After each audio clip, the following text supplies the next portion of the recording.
here today, we're gathered here today. We're getting married. To marry our theses. No, this is our first workshop in the Professional and Digital Media Writing program. And we're planning to have more. So I think it'll be great. We'll plan to have at least one thesis workshop every semester. And then we'll have at least 2 others every semester on topics that are kind of up to you. So we're open to suggestions for what graduate students in the program are interested in learning more about and would like to talk to your professors about. Okay, so what I wanted to do is kind of go through the thesis process briefly. What does it mean to be in a graduate program? What does it mean to write a master's thesis or capstone project? What our expectations and assumptions are of you, and talk a little bit about what questions you have. So we have a little bit of a delay here, so what's gonna happen is when you have questions, you can type them in to YouTube on the chat, and then we'll have our moderator bring us the questions and we'll take turns answering them. So I wanted to start out with the thesis guidelines, and these are posted online, but probably some of you haven't seen them yet, so I thought I would just start out with the basic thesis guidelines. The following thesis guidelines shall apply to all candidates for the MA in the Professional and Digital Media Writing program. All candidates for the master's degree shall propose a print or digitally based endeavor of scholarly, professional, and/or creative significance in professional and digital media writing for a thesis or capstone project. All MA core classes should be completed or be taken concurrently with English 590 thesis hours. Before or very soon after the beginning of enrollment in English 590 thesis, all candidates must assemble a thesis committee to include a thesis director and 2 readers drawn from the faculty in the English or other approved departments related to the candidate's topic. And I can add to that just now that we do require that 2 of them be in the English department, and your director should ideally be in the English department. But you can have 1 faculty member who's outside, and you can also bring in an additional reader from another department should you wish to do so.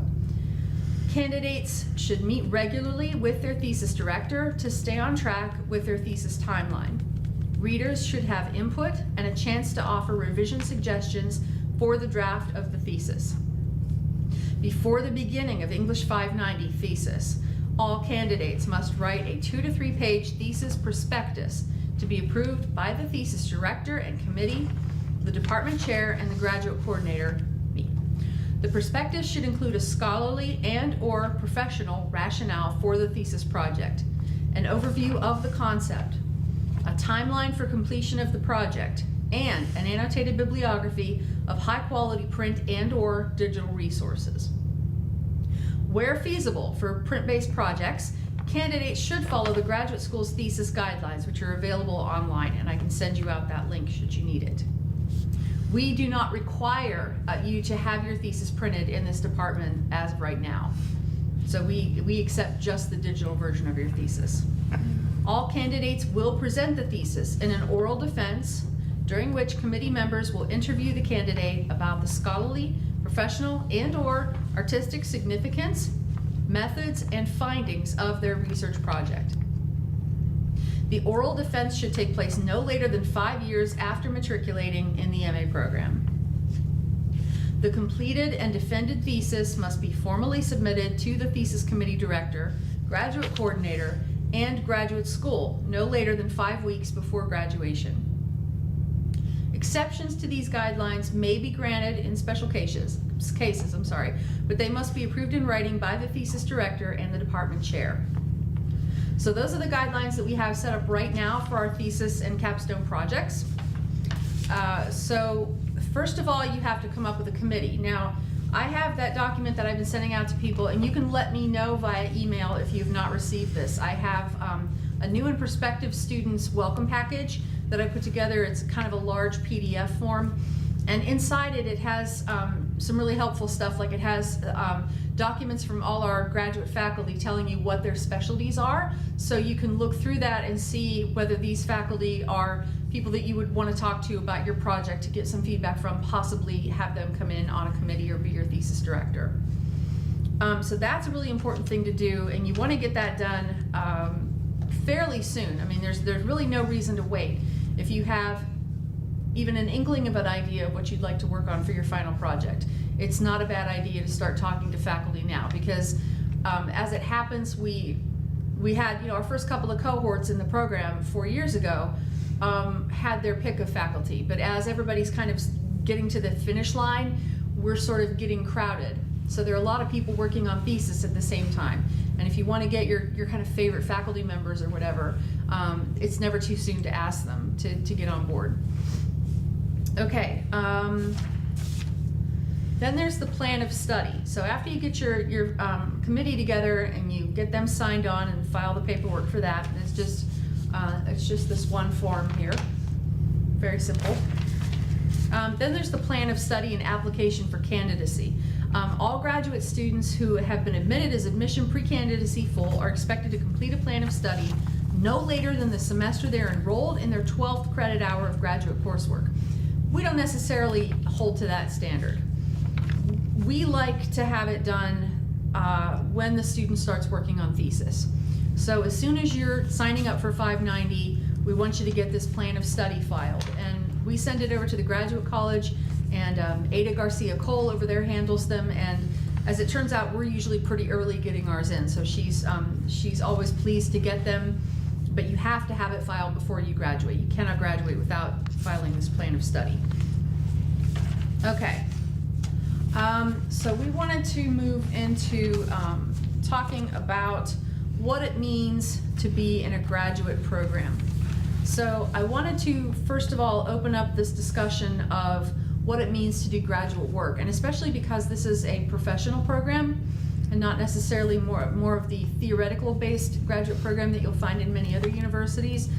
We have some more practical courses, but we also have theory, and we need to let our students know that we expect them to have a scholarly component to whatever they do, even if it's a creative project like a memoir or a novel or a chapbook, whatever that might be. And I wanted to kind of open the floor to our faculty to say a little bit more about that.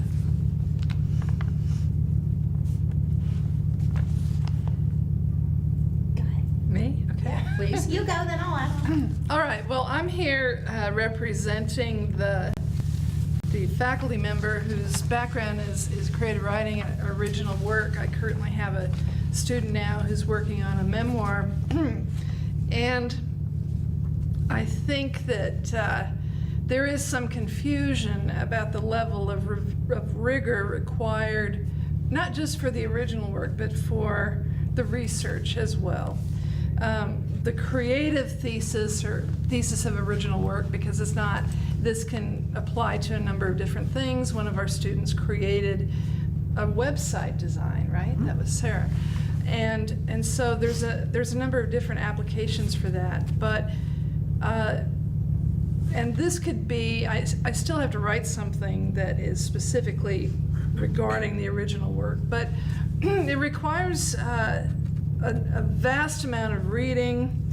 There is a theoretical and critical component to this, and then it requires some very skilled creative work, original work that demonstrates a mastery of technique.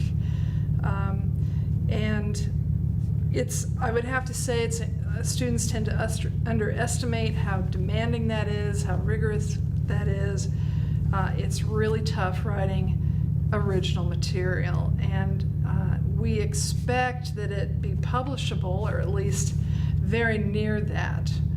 So same things apply. You need scholarly articles, as well as examples of people writing in the field, primarily contemporary voices, and yeah, so the same basic structure is there, but it just has a different focus.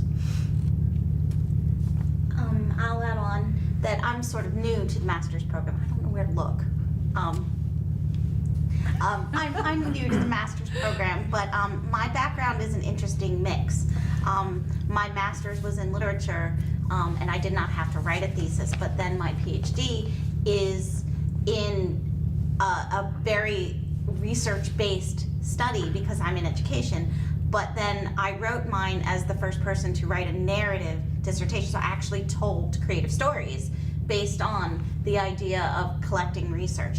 And I've taught the research class here, so I know that many times the students have had trouble with the idea of collecting and creating an annotated bibliography of quality sources. So the research component of finding things that are on the topic that you're researching or thinking about doing is a critical component. So I think before we even get to that end piece, you have to have the idea and do study of what it means to do that type of work, how it looks in format, as well as the content that you'll need to know in order to write it. So I think that there's multiple layers in the research process that lead into even designing or rethinking the original prospectus or proposal that you're going to create. That's the one thing that I've noticed that students have had trouble with, is they'll have a really great idea, but they don't know how to implement that or what it should look like when it's done. And just because you do something more research-based, perhaps you want to do something in the professional realm with doing a study where you interview people, for example. Like, there's a lot of research that you need to read in order to think about how to interview, how to gather data, how to do a quality study and make it work effectively. So you need to do research on how to do it, not just on the content. So I think that there's multiple layers to research that students always don't think through that's going to make the process better and the end product, like Professor Selving said, publishable. Like, you want that to be a high quality item when you're done. So that's mine. And I didn't think of it before Jen started talking, but I should introduce our faculty, our panel, our entire panel actually. This is Jan Selving, in case you've never seen her. And that's Sandy Eckert. And we have over here Dr. Jen Harrison. And then we have your colleagues here, Becca Rue and Chantel Johnson. So got ourselves a nice little party here. Okay, so as far as the theses that I advise, I tend to advise the more research-based theses. I went through that traditional original research process at the master's level at Youngstown State, and nobody in my department knew what I was doing. So it was interesting. I wanted to do original research on creative writing and how the computer, using a computer, affects the way people write. And I didn't know what I was doing, and my advisors didn't really know what I was doing. And they hadn't really done a lot with, theory-based kinds of theses. They were used to people doing literature theses. So I kind of branched out on my own and didn't know what I was doing, and looking back on it, it wasn't very good. But it was definitely a learning process. So by the time I got to the dissertation level, I really kind of knew the research process a lot better, and I knew that I had a lot of homework to do before I ever started writing. And that's the thing I think we need our students to realize is writing a master's thesis is not the same as writing a long paper. Writing a thesis requires a significant amount of time and effort. It demands rigor, and we do want our students to plan at least 2 semesters around this process. If you think about it, this is something that you're writing that you want to be the pinnacle, the great deliverable of your graduate career. And we want folks to take that pretty seriously. So, we don't want you to kind of write something and hit 50 pages and say, I'm done. That's not what this is about. It's not about, I've had a lot of students come into the program and say, oh, I wrote a 30-page paper for so-and-so, I'll be able to pull off a thesis. That's not what a thesis is. It's not just length. It's about scholarly process. It's about adding something to a conversation. So from my point of view, from the research and theory type point of view, I want students to conceive of their project as being a part of a conversation, part of a broader conversation that they're just dipping their toe into. So I use that kind of river metaphor a lot. I talk about a discourse as being a river, and your contribution to it is just drops or your toe in the water. And anytime you jump into that conversation, you have to take some time and get used to the water. And that's where you do all your background research. You have to find out where you fit into this conversation. So that's the really long process. The writing of the actual thesis should be the last thing you get to. And in fact, you may spend less time on that than anything else. The research process, and if you have original experimentation that you're doing of some kind, then that should take up most of your time in the analysis. But your lit review should be just really all-consuming for quite some time. You should be spending a couple of months on that, because you really need to figure out where you fit into that literature. You have to know who the people are who are the experts in your field. You can't go in and say, well, I found these 20 articles, and those articles have never been cited by anybody, or they've been cited twice. You need to find out who the real experts are, and that takes time, and it takes familiarizing yourself with your field. And a lot of students, I think, come in not really knowing what their field is, and that's kind of why I would like everybody to start thinking about that as soon as you get here.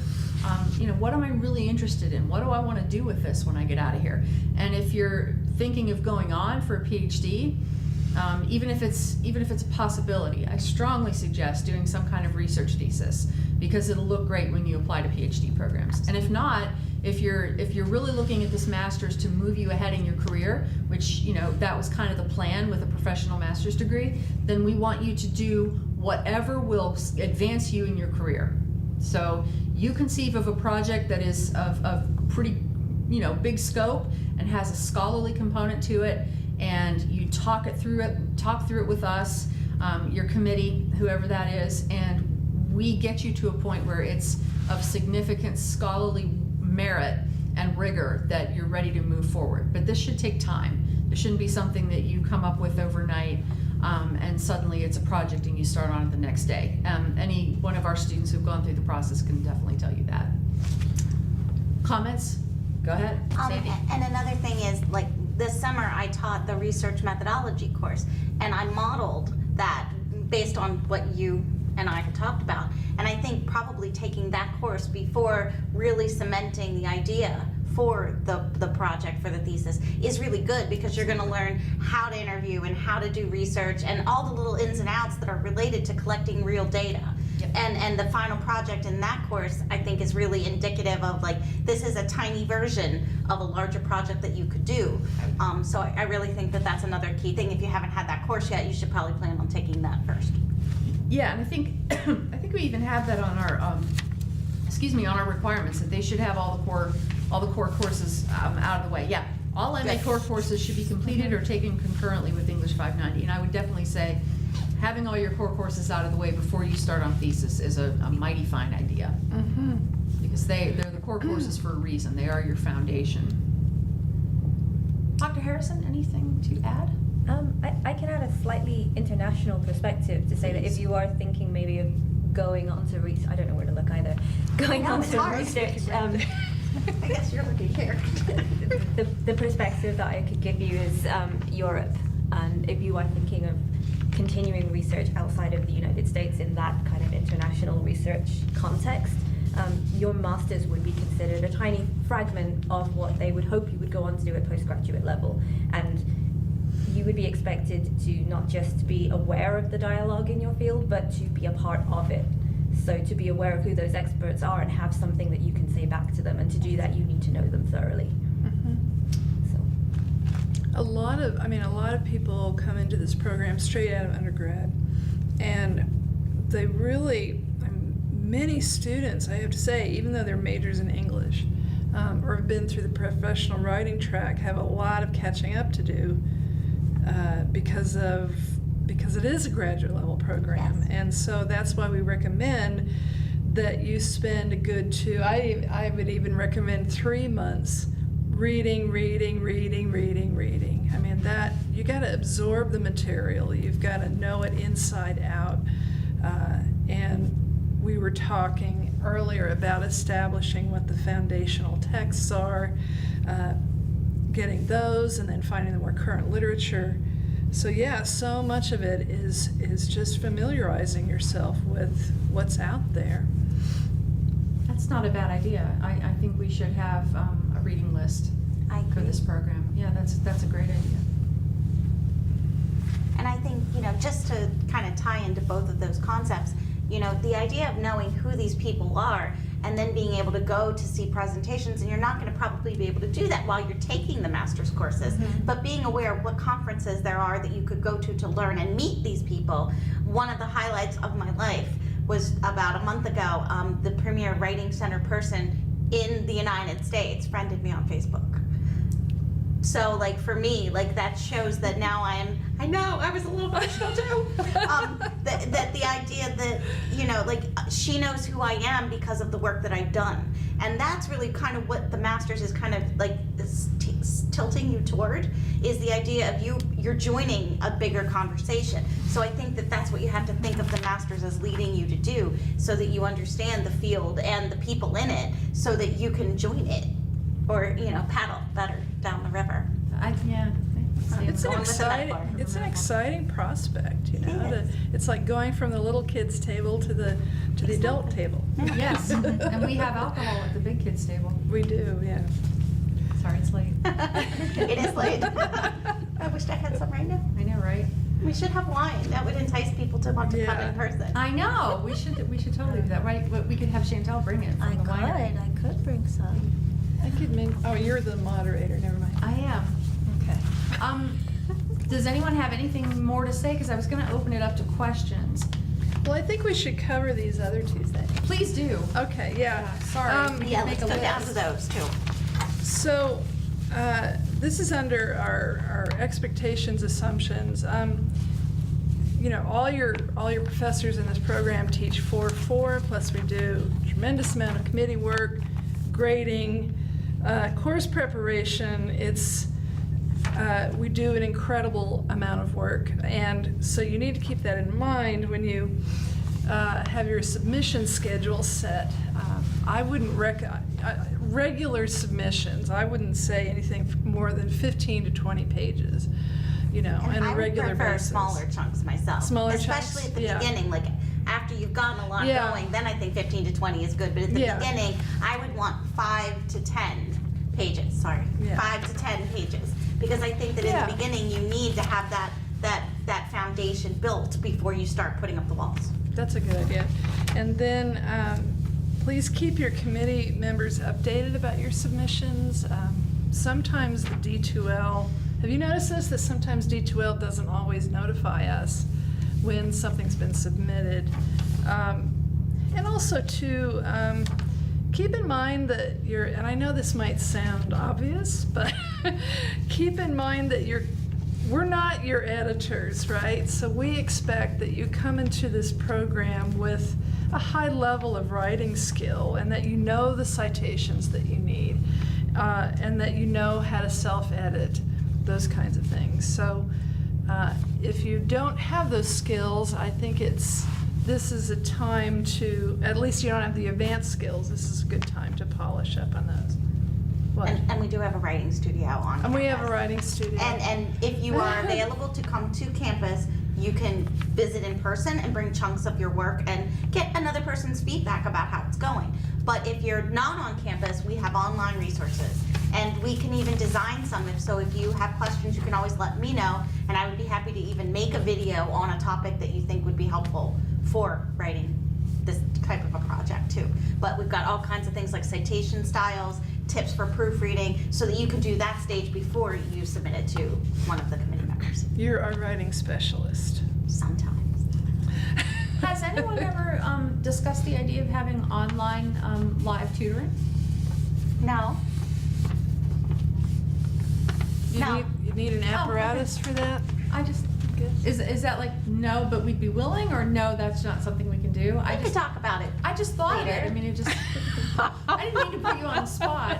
I just thought. I'm not a proponent of online tutoring Okay, I'm sorry. I don't Never know mind. that much. because I feel like it becomes one person will then write on the paper, which means then it becomes out of the locus of control is not the students usually. It becomes the other person's in an online environment. And in some situations that can be useful, but we do phone calls. And I would even say if you wanted to start with me, I would be happy to start the conversation to give you some pointers to then do with a tutor. But I might want to hand pick a tutor who's a more experienced upper level student or a grad student to work with you. So like I would say if you really wanted to start at that stage, like something online, like a one-to-one conversation, start with me. Well, and to follow up what you said, if you do turn in the smaller pages, 5 to 10, then we could probably identify Correct. some of those issues you need to work on before you invest more time in Correct. a longer submission. And I think a phone call might work to help with Yeah, that too. phone call, we're happy to do that. Yeah. Yeah, and grad students are going to be, more in control of their writing, I think, than the average undergrad. Or it's something that could easily be solved. Like, so you're confusing a comma and a semicolon, let's brush up on this one rule. Then usually it's like, okay, now I got it, I can fix the rest, usually. Or it's just a matter of, I need 2 new proofreading strategies that I can try. So usually those are things. And I'm more than happy to help you with that. I do love to talk about the writing process. Semicolons are one of my favorite See, punctuations. semicolons. I'm a comma girl, so Yeah. I love to talk Comma, about commas. comma, comma, comma, comma. Oh dear. I gotcha. I'm with you. See? Okay. I always use a lot of commas, and then whenever I go back and edit, I just have to be like, okay, you're not necessary. But that is part of It's the just a drafting habit process. to Yeah. just like write a bunch of commas. They're like rabbits, they multiply. Yeah. And I I'm have kind to of go the opposite back. of most of my students. They write no commas whatsoever. This is undergrads, of course. And then you end up putting comma, comma, comma. Oh, for the love of all that's holy. And then, you show them the worksheets, and either they don't look at them or they do them and they don't get it. And I've never found a good solution. I have several tricks for commas that I can teach you. So if you do have comma issues, I can help you with that. That is good. We do have some grad students who make repeated comma splices, and that is the bane of my existence. Especially if they Comma come from the splices. Yeah, UK. there's nothing wrong with the comma splice, just saying. You read the New Yorker, they're all over, but that's a European thing. That Comma splice is acceptable.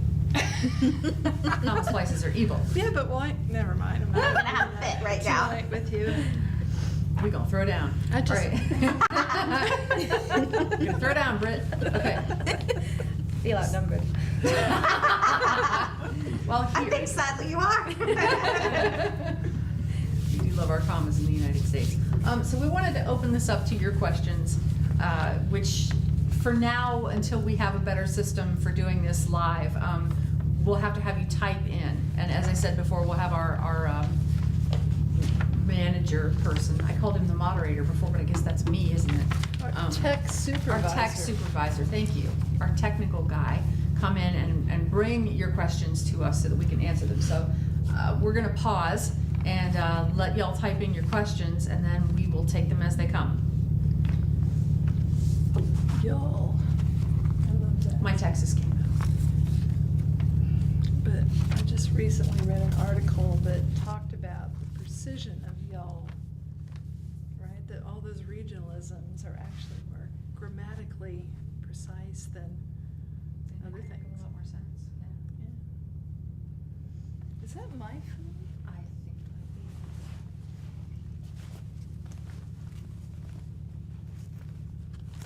Oh, here it is.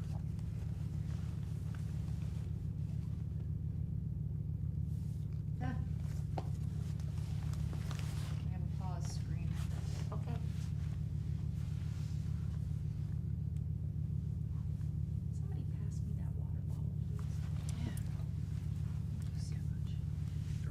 Do you guys get disconnected from the Wi-Fi? Just speaking of technical issues. Oh. Every time I put my phone down, then I. Oh, okay. No questions so far? Okay. Probably scared everybody off. Well, maybe we just did a really good job at addressing a lot of the preliminary questions, and they need some time to think about it. Yeah, that might Maybe be. they're all thinking about where to put the commas in the question that they type. Yes, because now they're like, Dr. Eckert is looking at the commas very carefully. Paralyzed. Paralyzed. Now we've done it.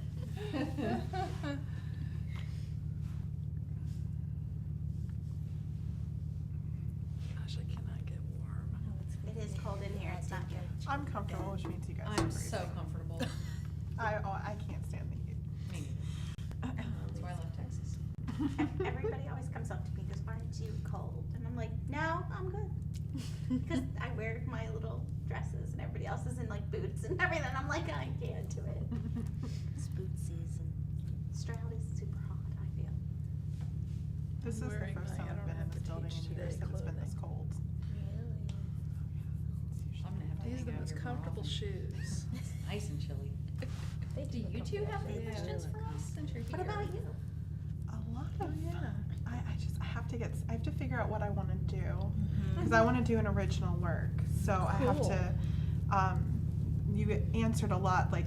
You mean not a Right. research study? Yeah, I want to do more of what your field is, Professor Selving. So I have to figure out a topic and then a reading list and a way to make it academic. That was like like You mean can't scholarly. Just, scholarly, yes. Yeah. Like I can't just sit down and write any old book that I want to. So it's trying to find a way to make that fit into. Yeah, when I think of scholarly and original work, I think of the critical apparatus that underlies a lot of prosody and elements of creative writing and things like that. So I guess that would be the scholarly end of it is that critical literature. But I think the main thing is reading contemporary authors. I mean, there's authors who aren't contemporary who'd be useful as well, but Yeah. I think you need to get a sense of the voice, the current voice. I don't know if it would be relevant, but something I know people who are doing creative writing PhDs used to do was whatever genre or discipline they were writing in, so whether it was Yes. memoirs or novels, or like what's the history of that genre, where does it come from, who are the key names who established it, and then where has it gone since, and what did you add into that?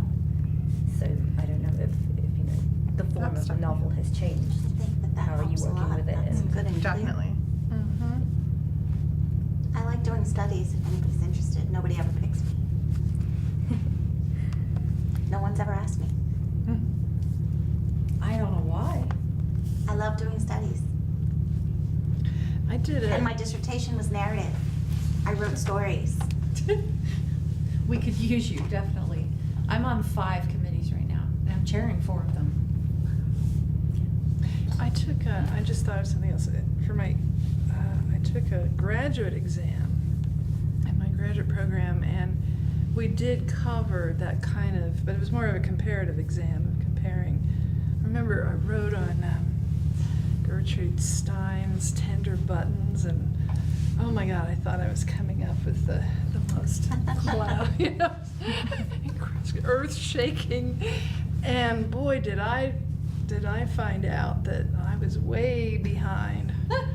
And so I had to go back, and I had to read those literatures before and that criticism of her work, and I'm glad I did. I mean, my professors were very brutal, and they should have been. I'm glad they were. But I yeah. agree. Mine was also very much that history component was my oral defense that I did before I wrote my book project. So like we covered most of that in order to say you're ready to move into the next stage. But I don't believe we have an oral component to the masters here. We have an oral defense at the end. At the end, Yeah. but not before you write it. No, we don't have exams. Not yet, anyway. Evil grin. Yeah, all the people in my program, that we had to read aloud. We had to read from our selection. We had to give oh my God, I forget how long it was. It seemed like forever. And then they would invite faculty from other departments. And I remember this one guy was from the math department, or one of the sciences. And I was reading some stuff that he found quite provocative, let's say. The reading, goes, wow, do you do this kind of thing often? It's poetry, for Christ's sake, It was great. Wow. Yeah. No? Are we getting any questions at all? Are they still there? 5 watching. I think one of them is Luis. So we've got 4 people watching. I feel like this is Inside the NFL. Anybody watch that show? At the end of Inside the NFL, they do questions, and it's like, then they're on a card. Yeah. Like we're waiting for the question on the card. Yeah. I wonder, you think they're having technical difficulties? Do you know that you have to type it in order to ask your question? Yeah, and I don't actually know how to do that on YouTube. So I don't know how to maybe do they that don't either. So we apologize if there's no way for you to do this. Yeah, right. Because You might we need are like a still YouTube learning this account. process. We're hoping that for the next workshop, which will Yeah. probably be in February, we'll have a system that's a little bit more user-friendly for everyone to participate live, and we can see you and you can see us, and we can hear you and we can talk like normal human beings. I thought we were gonna be in the other room, not this room, because I thought we were gonna have it projected on the screen, but I guess that would be that screen. Hey, Well, this is question. Oh, we've got a question. Thank you. Yay! Wow, it's printed out and everything. Okay, Rosemary. Rosemary Hey, says. hi Rosemary. Hi, Rosemary. Rosemary. Okay, Rosemary has 2 questions. First, one is about my own personal thesis. I want to do something in the psychology field since that is my undergrad degree. Is that okay? Or do I have to do something related to writing? I think, judging by what Adam's doing, I think psychology and writing go pretty well together. Yeah. Well, I think you apply the principles of the things that you're learning in this program. Mhm. If you can apply those principles of how to collect data and how to do it and write it up, I think that that is the professional writing program. Because as a psychologist, you're going to be writing a lot. So Yeah. that would apply to me. I think so. And psychology isn't just, studying the brain and talking about people's emotions. I mean, there are artifacts of psychology that can be analyzed by people in the humanities, people in rhetoric. So there's plenty of room. There's rhetoric of everything. There's rhetoric of science, rhetoric of social science, rhetoric of psychology. You can do pretty much anything related to rhetoric with any discipline.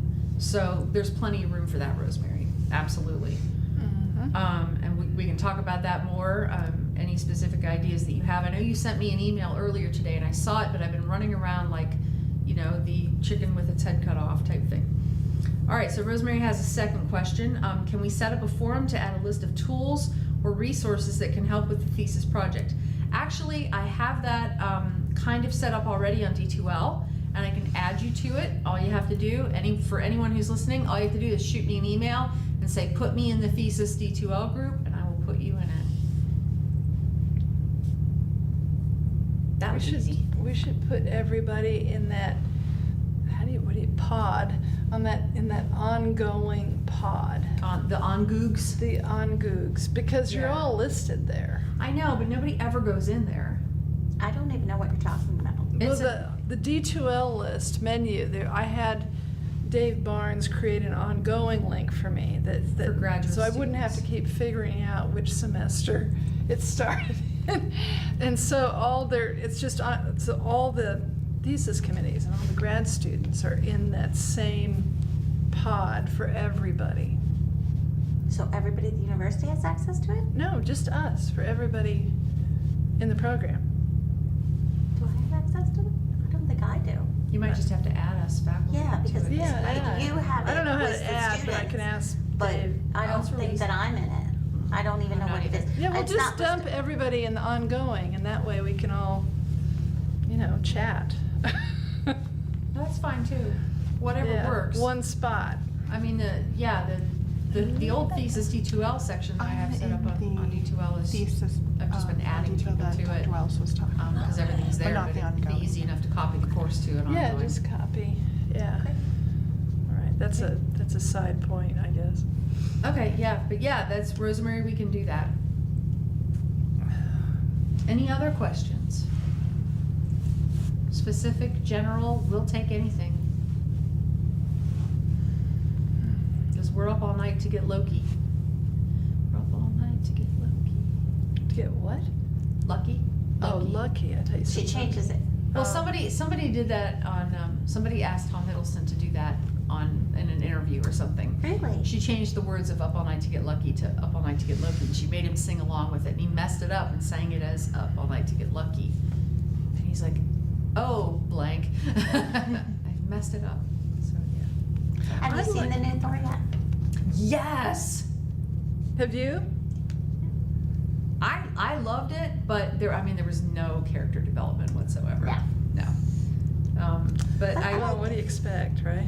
But I enjoyed it. It was enjoyable. Well, and he definitely kept with the storyline of Thor. I mean, he picked up on all the important details from the beginning of it through the Avengers, through Age of Ultron. So I don't know. Yes, but there was one specific facet that I didn't like. Oh, what? No, I didn't see it yet.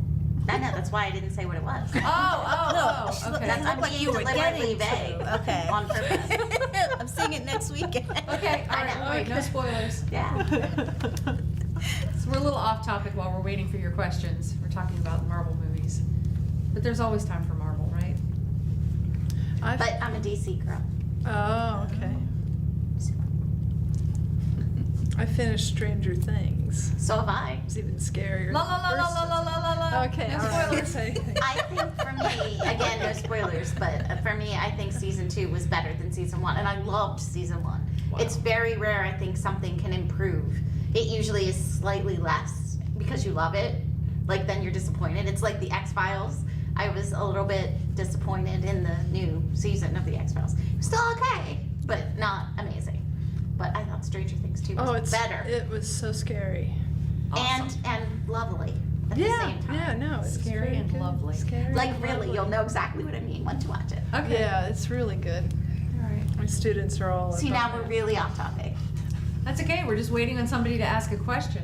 We'll wait another minute or so, but I think if we don't have any other questions, then we'll probably just, I'd like kind to of ask say that. Rosemary a question about whether ask or not. Rosemary a question. Rosemary, is your thesis going to contain dogs? Huh? It's gonna take her 5 minutes to Rosemary, respond, so. in the 5:30, there were dogs in everything that she wrote, and we did Google Hangouts, and there were dogs in the background. Oh, yeah. and Yeah. Dogs leaping everywhere, and it was really cool. When do we get to have the donuts? I'm sorry, I'm hungry. I'm really I know, hungry. I am too. Okay, well, it's 8:51, and I don't see any other questions coming in, so I think we'll call it a night. But you are always welcome to email us your questions. You know my email, it's hwells1@esu.edu, because I'm number 1. But also, we'd That's like your cute. ideas for additional workouts. Workshops. You can see where my mind is. I had to go out and walk for an hour. Additional workshops next semester. So we're looking at having our first one of spring semester in probably early February. And whatever you would like us to do, shoot us some ideas. We will go over anything you like, anything, whether it's something incredibly specific or something very general. We don't mind. And we will continue to have regular workshops monthly. And we'll have another thesis workshop probably next April, I would say. So, in good time. Or maybe March if you think it should be sooner for those of you who will actually be writing in spring semester. Okay, that's all we have. So thank you for logging in and watching us make utter fools of ourselves. And next time around, we'll know better what we're doing and try to be a little more professional. So thanks, come on. everybody. Except for Jan.